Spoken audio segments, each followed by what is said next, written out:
जैसा कि पता है आप लोगों को कि सिक्स्थ फेज का 25 फरवरी को नियुक्ति पत्र बांटने की बातें कही जा रही है। तो इस वीडियो में हम लोग ये समझने की कोशिश करेंगे कि क्या सिक्स्थ फेज 25 फरवरी को ख़त्म हो रहा है, और अगर सिक्स्थ फेज ख़त्म हो रहा है तो आखिर सेवेंथ फेज कब होगा, और मेरिट के केस की सुनवाई कब तक हो सकती है। इसके अलावे कि क्या मार्च में सेवेंथ फेज स्टार्ट होने की संभावनाएं बन रही है या नहीं।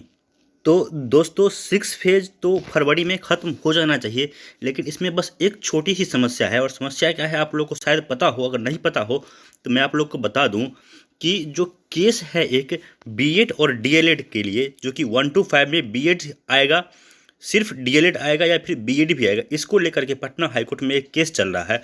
और इस केस का सुनवाई 6 जनवरी को, 6 को इसका डेट दिया गया था। और देखते हैं कि 6 जनवरी को इसमें क्या जजमेंट आता है। अगर जजमेंट बीएड वालों के फेवर में आ गया तब तो ये बहाली स्मूथली आगे निकल जाएगी। लेकिन अगर ऐसा होता है, भगवान न करे कि ऐसा हो, अगर ऐसा होता है कि पटना हाई कोर्ट ने 1 to 5 में बीएड को अलाउ नहीं किया, तो ये सिक्स फेज की बहाली पूरी की पूरी फिर से अटक सकती है। और अगर सिक्स फेज अटका तो सेवेंथ फेज को तो सरकार भूल ही जाने के मूड में है। लेकिन बीएड केस में कोई नेगेटिव कमेंट आए पटना हाई कोर्ट से, इसका चांस बिल्कुल भी नहीं बन रहा है। ऐसा मैं इसलिए कह रहा हूँ क्योंकि राजस्थान में जो भी कुछ हुआ, इसमें सरकार ही नहीं चाह रही थी कि बीएड वालों को 1 to 5 में मौका दें, लेकिन बिहार की सरकार खुद कह रही है कि हम बीएड वालों को 1 to 5 में मौका देंगे, क्योंकि हमारे पास डीएलएड के सफिशिएंट कैंडिडेट हैं नहीं ताकि सीट भर जा सके। और यह बात हाईकोर्ट के संज्ञान में भी है कि बिहार में लगभग 3.5 लाख टीचर का वैकेंसी ऑलरेडी पड़ा हुआ है। इसीलिए हाईकोर्ट भी नहीं चाहेगा कि किसी भी तरह से जो सिक्स फेज की बहाली जो कंप्लीट हो रही है इतने मशक्क़त के बाद, इस पर फिर से कोई ग्रहण लगाया जाए। तो आप लोग पूरी तरह से आसान्वित रहिए कि जो यह केस है 6 जनवरी वाला, इसमें कोई नेगेटिव कमेंट नहीं ही आना चाहिए और स्मूथली सिक्स फेज 26 जनवरी को इसका पटाक्षेप हो जाना चाहिए और ये ख़त्म हो जाना चाहिए।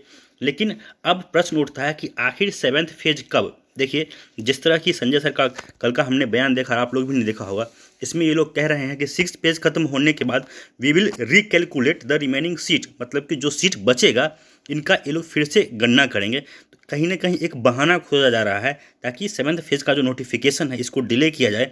क्योंकि अब जब जो अभ्यर्थी हैं, शिक्षक अभ्यर्थी, इनसे प्रश्न पूछेंगे कि सर आखिर सेवेंथ फेज का नोटिफिकेशन आप क्यों जारी नहीं कर रहे हैं, तो इसके लिए इन लोगों ने पहले से ही एक बहाना तैयार कर लिया है कि हम सीट कैलकुलेट कर रहे हैं, सीट कैलकुलेट करने के बाद सेवेंथ फेज का नोटिफिकेशन निकालेंगे। लेकिन यह निश्चित है कि सेवेंथ फेज का नोटिफिकेशन जल्द ही आ जाएगा। लेकिन पहला जो ग्रहण इसमें लग रहा है वो सीट रिकैलकुलेशन का। लेकिन इसके बावजूद भी नोटिफिकेशन तो आ जाना चाहिए। लेकिन नोटिफिकेशन आने के जस्ट बाद बिहार में आप लोग को पता है कि म्युनिसिपल कॉरपोरेशन का चुनाव का तैयारी का सुगबुगाहट ऑलरेडी शुरू हो चुका है।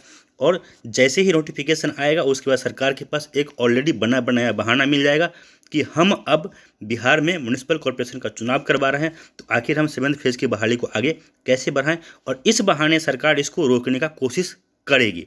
लेकिन फिर इसमें बात आती है कि जो मेरिट का केस है, अगर इस मेरिट के केस में कोई स्ट्रिक्ट कमेंट पटना हाईकोर्ट से आ जाए तो फिर गवर्नमेंट को मजबूर होकर के जल्द से जल्द इस बहाली को पूरा करना पड़ेगा।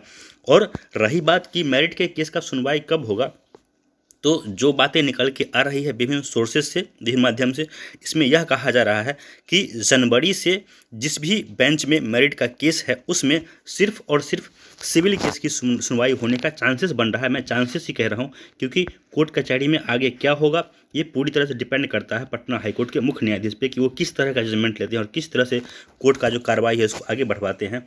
लेकिन अगर जैसा कि चांसेस बन रहा है कि जनवरी में जब कोर्ट खुल रहा है 3 तारीख से, उसके बाद अलग अलग बेंच अलॉट होगा क्रिमिनल केस के लिए और सिविल केस के लिए अलग बेंच अलॉट होगा। तो जो मेरिट का केस है वो सिविल बेंच में, जिस बेंच में है उसी बेंच में रहेगा। लेकिन उस बेंच में अब सिर्फ और सिर्फ अगर सिविल के केस का सुनवाई होता है, तो जैसा कि पता है आप लोगों को कि सिविल के केस में जब भी लिस्टिंग होता है मेरिट का केस, तो वो टॉप 50 में रहता ही रहता है। तो हम लोग उम्मीद कर सकते हैं कि जल्द से जल्द इसकी सुनवाई हो। लेकिन फिर यहाँ पे 100% डेफिनेट कुछ भी नहीं है, लेकिन आशा कीजिए कि इसकी सुनवाई जनवरी में जल्द से जल्द हो जाए, क्योंकि एक कोर्ट ही ऐसा माध्यम है जो मेरिट वालों को जल्द से जल्द बहाली करवा सकता है। नहीं तो सरकार अगर अपनी प्रक्रिया से आगे बढ़े तो इस बहाली को वो लंबा खींचने का पूरा कोशिश करेगी। आप लोग को पता होगा फिजिकल टीचर में क्या हुआ, कोर्ट ने जब बार बार लतार लगाया सरकार को, तो फिर सरकार आगे बढ़ी है उनकी बहाली करवाने के लिए। तो हमारा भी एकमात्र सहारा या फिर कह लीजिए एकमात्र आसरा पटना हाई कोर्ट है। जल्द से जल्द इससे कुछ जजमेंट आए और मेरिट वालों की बहाली हो। दोस्तों, इस वीडियो में इतना ही। आप लोगों से निवेदन है, कृपया चैनल को सब्सक्राइब कीजिए, वीडियो को लाइक कीजिए और शेयर कीजिए। धन्यवाद।